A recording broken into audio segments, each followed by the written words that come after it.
Hey everybody, welcome to Vox Veritas episode 4. Today we're going to be talking about the neuroscience of happiness. So thanks again for joining us. This is a special weekday live stream. Sorry I couldn't make it this weekend, but don't fret, we'll be back to our normal schedule this Sunday in 5 days. Once again, my name is David Carreon. I'm a psychiatrist and neuroscientist at Stanford, and tonight we're going to be talking about neuroscience and happiness. And this is going to be a 4-part series starting tonight. And if you weren't here, all of our lectures are saved on YouTube, so you can go at your own pace. Now, for some weekly announcements. For the live audience, as always, feel free to ask questions via YouTube chat, Twitter, or email. I'll try to answer as many as I can for the end of the lecture. And for those watching afterwards on YouTube, you can also ask questions in the comment section. Chat rules are simple. Please watch your language. No spam. Treat others the way you would want to be treated. You break the rules, you get one warning before you're banned. And if you want to be unbanned, please send me an email next week. All right. And without further ado, we're going to be talking about happiness and neuroscience. So this is a really exciting, really exciting subject. So when you think about happiness, it's the kind of thing that happens to young and old, that whether you're a child or whether you're as old as dirt, you can experience this profound state. And it's not just a matter of being at peace or being at action. There are deep moments of happiness, of satisfaction, whether you're jumping out of an airplane or sitting silently and meditating. And much to our chagrin, it's not just for good people, but it's also for bad people. That the best of the best and the worst of the worst can both smile and experience this state. And also, what is it? What connects this moment of ecstasy in a kiss with this with the moment of joy in being connected at a winning a lot of money on Wall Street? What connects the essence of being in the music or being so connected that you're flowing with the music as a dancer? And I think that I want to ask another question. Take a step back here. Think about these two guys. You have over here a Viking. And over here you have not a Viking, but Steve Jobs. And they're very different people. But I guess the question I want to ask is, are they after the same thing? Are they really, is there some common thread of humanity that binds this guy in a turtleneck on the right and this guy definitely not wearing a turtleneck on the left? What is the common aspiration? What is the common goal? What do they have in common? And I think what I want to argue is that both of them are trying to seek after happiness. Both of them think that by pursuing their lives in the way that they do, they will achieve this satisfaction in their life. And so, what's common to humanity? What's common to man? And I think that the question is answered in part by happiness. Happiness is something that we're all seeking after. And this is I'm going to be telling you about this, and there's a report that was published in 2013, the World Happiness Report, put out by the United Nations Sustainable Development Solutions Network. And the report talks about a lot of the latest research in neuroscience, in science and in neuroscience and in demographics, and sort of a lot of the things that press on towards teaching us what we've learned about what happiness is and how it works. So to teach this, I'm going to talk about an analogy, and these are the analogy is going to be comparing, asking the question or comparing human life to the vessels on a voyage. So these are the Nina, Pinta, and Santa Maria, 3 ships that Columbus sailed to get to the New World. Well, actually, he sailed to India, but made it to the New World. And I want to use this as an analogy. And when you think about a group of ships that are going somewhere, there's 3 different dimensions. The first unit of analysis is the individual ship. what is special about that there's a way that we can look at this, and for us to be able to transit that whole distance, to be able to go from one place to another, we really need to have our ships be ship shape. They need to be able to keep out the water. They need to be able to have the rudder in the right place. The sails need to be working. In order for the ships to get there, in order for them to accomplish their mission, each individual ship needs to be working. Now, what's next? Well, next is the group of ships. So if you think in this case a fleet of 3 ships, um, what is special about these 3 ships? Well, they need to be able to work together. They need to have common rules for communicating to each other, for not colliding with each other, for being able to sail in the same direction and share knowledge and share resources. That's an important aspect of the group of ships, of the fleet. And finally, they need a destination. They need to be going someplace.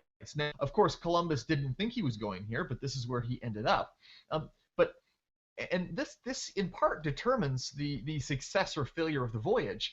If Columbus ended up going nowhere or didn't have a high aspiration, he wouldn't have left port. And I think that these are 3 aspects of the good of success, is being able to be ship shape, have one, be able to keep the ships afloat individually, being able to have the ships work together as a group, and being able to have some place to go. And so we're going to talk about each of those, and starting off with the individual ship. When we talk about success in life, I want to emphasize some different aspects of failure, of people who are not living a happy life. And so the picture here on the top left is a picture of alcohol, of somebody who is an alcoholic, somebody who is given over to the power of drink and has their entire life consumed with the pursuit of and consumption of booze. And then this is a person who doesn't have control of his own faculties, doesn't have control of his own ability to stop drinking. And this guy over here is a symbol of a person who doesn't have a satisfying job, who's lacked the courage to pursue meaningful work or stand up for a position that he cared about or things that he cared about. And over here, this is Kim Kardashian, who has been married to more people than Ebola has killed in the United States.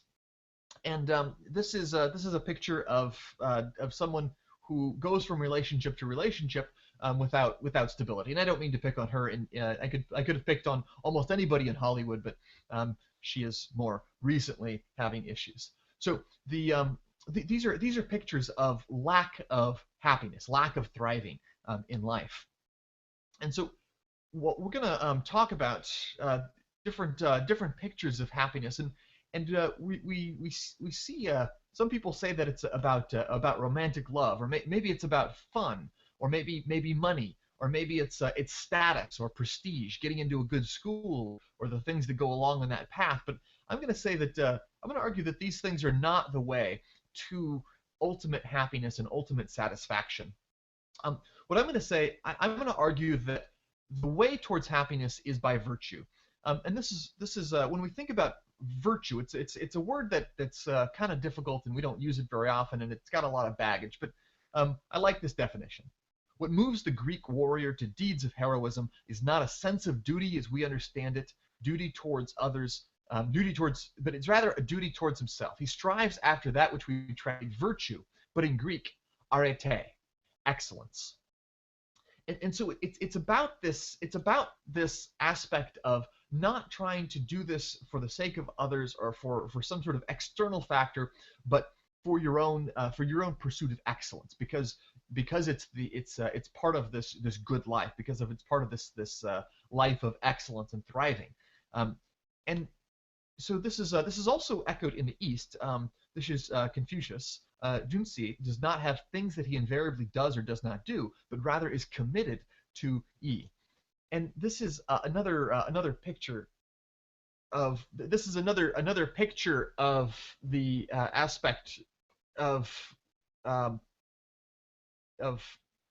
of success and thriving in life is being able to be committed to the same thing. And so the other aspect here that I want to talk about is from two different perspectives. The one over here is this guy is Aristotle. He was in the 3rd century BC, and over here is the National Institutes of Mental Health, the NIH, a giant research body in the United States. And so, what do they have in common? Well, they both agree more or less on the way, the different dimensions of human thriving, of human flourishing. And so I'm going to describe first Aristotle's picture and then the NIMH, what they're working on. So from Aristotle's perspective, and from the ancient and classical perspective, there is this idea of 4 cardinal virtues, 4 virtues upon which aspects of human excellence that can be that can be developed, that can be focused, that can be honed. And the first of these is courage. Courage is the ability to face difficult challenges, the ability to respond to negative stimulus, to respond to fear, to respond to pain in a positive way, in a way that is measured and appropriate. Over here, this picture classically represented temperance. Temperance being the ability to resist the temptation of positive pleasures, the temptations of food and drink and sex, and having the appropriate amount of these things at the appropriate places. This is an important aspect of this is the second of the cardinal virtues. And the third here is justice. Justice is giving to everyone what they deserve, and that in large part is how we interact with other people. And finally, over here is prudence or wisdom. Phronesis in Greek is the idea of practically being able to make good decisions. And how do we make good decisions? So in another dimension, we see that there is courage, which is responding to negative stimuli, temperance, which responds to positive stimuli, and justice, which is sort of trying to find the equivalence, the proper way to react to both sides of both people. And I think then over here is wisdom. And so the NIMH's system, this is called the Research and Domain Criteria, RDoC. They talk about negative valence systems, positive valence systems, systems for social processes, cognitive systems, and then they have a fifth one that Aristotle and the ancients didn't talk as much about, the arousal and regulatory systems. But very close alignment with these categories. Okay, so we're going to talk, and we're going to talk first about courage. And courage is one of the very first things that a person needs in order to be able to overcome their environment. And so we're gonna come back to the brain. I'm gonna tell you about I'm gonna talk to you about pain. Everybody ready for pain? Of course you are. So here we go. There are if you look at a brain and you look at the central sulcus right here, this big line that goes through the middle of the brain, very easy to find, and you kind of move back one hump. This is the somatosensory cortex. And the somatosensory cortex is the area where that allows you to sense or detect the fine touch. It processes all kinds of sensory, all kinds of touch, whether it be like a fine touch like this, or whether it be vibration, or whether it be heat or pain. That's the part of the brain that lets you process that. And so if you have a stroke in that area, if you have damage to the brain in that area and you can't use that part anymore, what ends up happening is that you still have the part of the brain that allows you to know that you're in pain. You just have a whole lot of difficulty trying to locate where that pain is. And so we're going to, but then if you go if you go to another part of the brain, the anterior cingulate, if you damage that part of the brain, you will experience pain. You'll be able to identify, oh, the pain is right here in my hand, but you don't have any of the anxiety or the emotion or the difficulty of responding to it. It's not emotionally interesting to you. You're able to experience the pain without caring about the pain, which is a really interesting experience. I want to tell you about fear. This is the amygdala. It is buried deep in the brain, on the inside of the temporal lobe, and this is responsible for your sense of fear. And so what they've actually done experiments where they've disabled this part of the brain. There's a really cool technology called optogenetics that allows you to turn on and off different parts of the brain selectively. It's totally awesome, and is really going to change the way we understand how the brain works. But in any case, if you turn off that part of the brain with optogenetics, you'll see animals that are rodents that are absolutely afraid of everything around them, and normally huddled in a corner. They'll be totally fearless. They'll walk out, strut their stuff, not care about possible predators. And then you just turn it back on, and sure enough, they'll cower in a corner. It's like a light switch. It's unbelievably precise and controlled. And so I'm going to tell you a few examples of different areas and different experiments and different studies that have shown what I mean and how this framework might be helpful to us. So first, I'm going to tell you about obsessive compulsive disorder. This is a condition where people get a mental health condition where people who have it have this intense urge, this need to wash their hands or do some other ritualistic behavior. And they have this building sense of anxiety, and if they don't do this ritualistic behavior, they don't really do, they get this sense of anxiety or dread that something bad's going to happen. And so they'll wash their hands dozens and maybe sometimes hundreds of times a day. And it becomes really dangerous and really destructive, and consumes huge amounts of their time. And so there's an approach. Somebody approached this from an Eastern perspective. This is the Buddha. We are what we think. All that we are arises from our thoughts. And so one researcher put people into gave people a training in mindfulness. And what he did was he taught people how to focus their attention on a positive path instead of the negative path. Recognize that they were having an issue. Recognize that the thought, wash your hands, wasn't from them, that it was part of a faulty brain circuit, and that they needed to redirect their attention in a way that they wanted to, and to continue to practice that with mindfulness techniques. And you can see here that the parts of the brain, the caudate and the thalamus, that had low activity over here, decreased their activity. So they went from hyperactive state to normal, or closer to normal over here, with the use of this mindfulness technique. And so by responding in a different way to this anxiety, these people were actually able to change their brains. That by repeatedly practicing and focusing their attention in a way that was positive, they were able to overcome this disease and some of the symptoms of this disease. And so there's actually other studies that show that in order to overcome pain, what you need to do is focus your attention. And so in order to, this is a study they did where they had people squeeze a hand grip that looked like this. And then they looked at what parts of the brain had to work together in order to make that happen. And as the pain increased, you see more and more of the brain gets recruited to partner with the part of the brain that's squeezing the hand grip. And so it's kind of a whole brain activity to squeeze this hand grip and overcome this pain. And so this is in part one picture, one neuroscience picture of the virtue of what Aristotle would have called courage. But courage also comes in more dramatic varieties. I think we most often think of courage in war, in battle. And I think that it's a great example because in battle, we've got the absolute extreme. You're actually facing life or death. And this is a huge test of this particular virtue. And so the Marines actually like to talk about a phrase like this: pain is weakness leaving the body.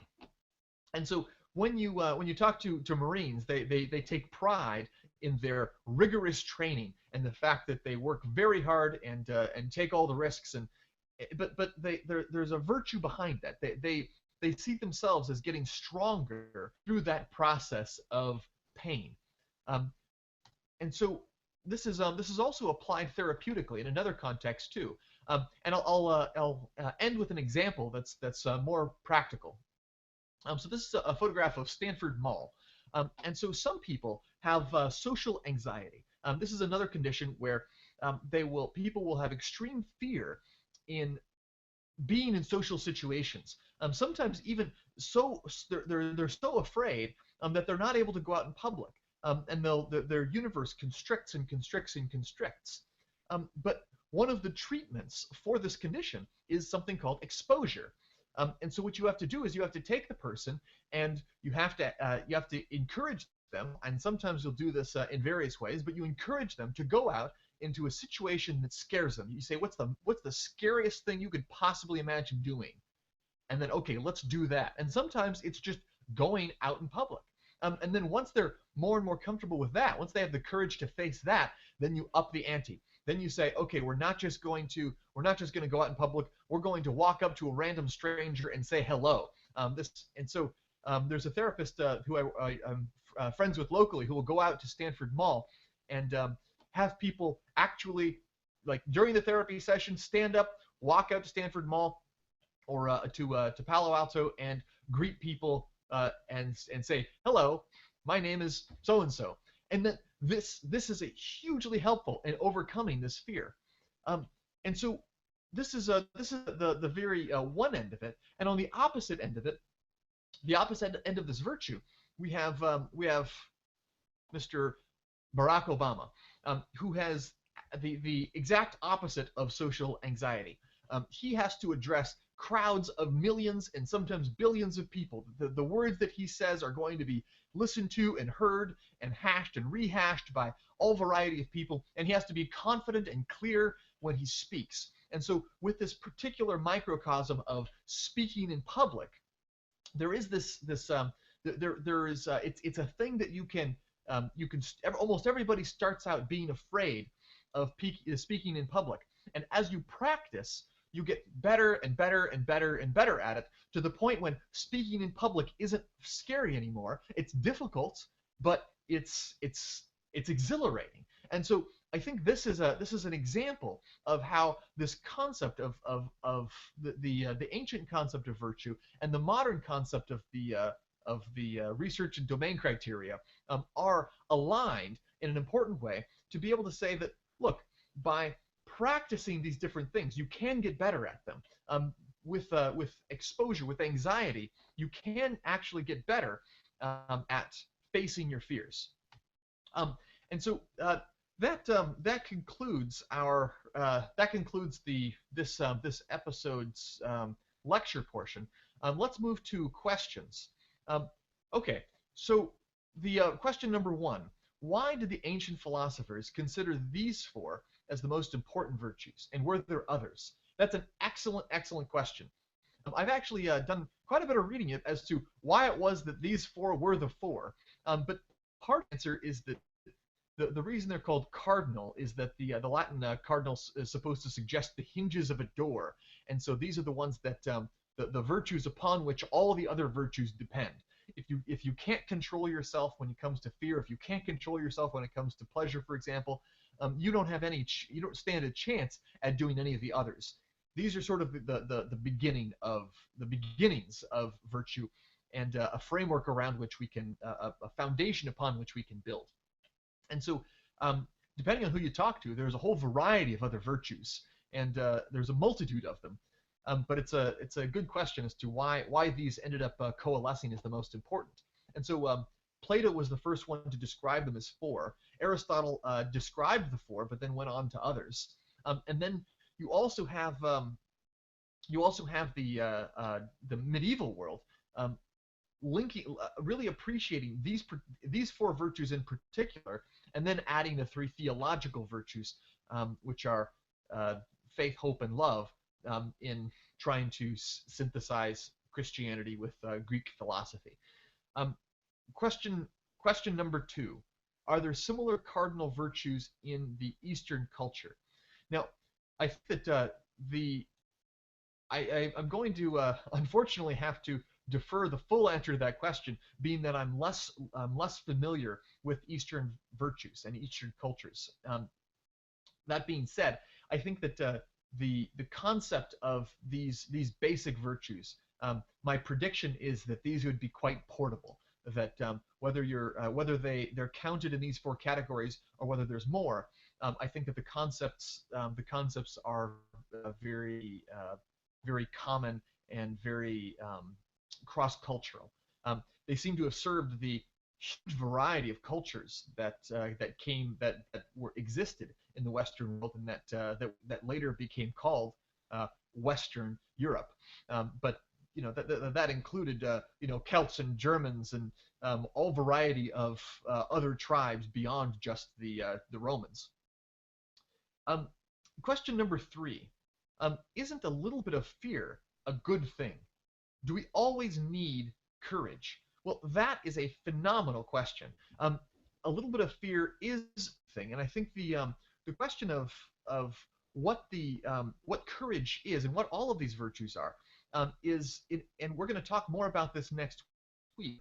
Aristotle's idea was that virtue is a golden mean between two extremes, and so with courage you can have way too much and way too little. Way too much is being brash. If you don't care about danger, if you rush into danger for no reason or in ways that are foolish, or that's a vice, and it's also a vice to have too much fear. And so courage is having just the right amount of this particular attribute.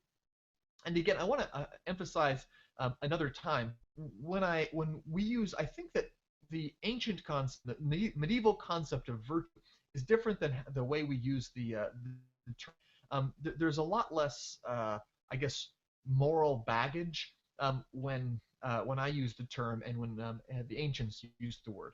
So a person who has, for example, obsessive compulsive disorder is not a bad person, but they do. Aristotle would say that they lack the virtue of courage, which is another way of saying they're not happy because they have too much fear, and it's self-evident. That's why we call it a disorder. So I do want to make sure that that's also clear. And then number 4: is it possible to make to damage a brain just by special thought process? That's a really interesting question. I suppose that any habit that we get into, any habit of thought, can get sticky. And so, yeah, I suppose that I don't know that that would be something that we'd be able to generate on our own. But yeah, I mean, I think everything from an addiction online, or whether it be so, for example, if you have the thought, if you develop a special thought process, every time I feel a little bit anxious, I'm going to check my Facebook. I know that I've developed this special thought process at some times, and so I'd be checking Facebook more and more and more and more. So I think that developed into a was that brain damage? It's probably bad software rather than bad hardware. But in a minor way, sure, you can have faulty wiring that you could set up yourself. I think that it's a lot of the experiments that we've done, the actual empirical work, has been in the positive direction of people getting better and trying different methods of getting better. But there's actually an account of actually, I think actors are probably most at risk for this.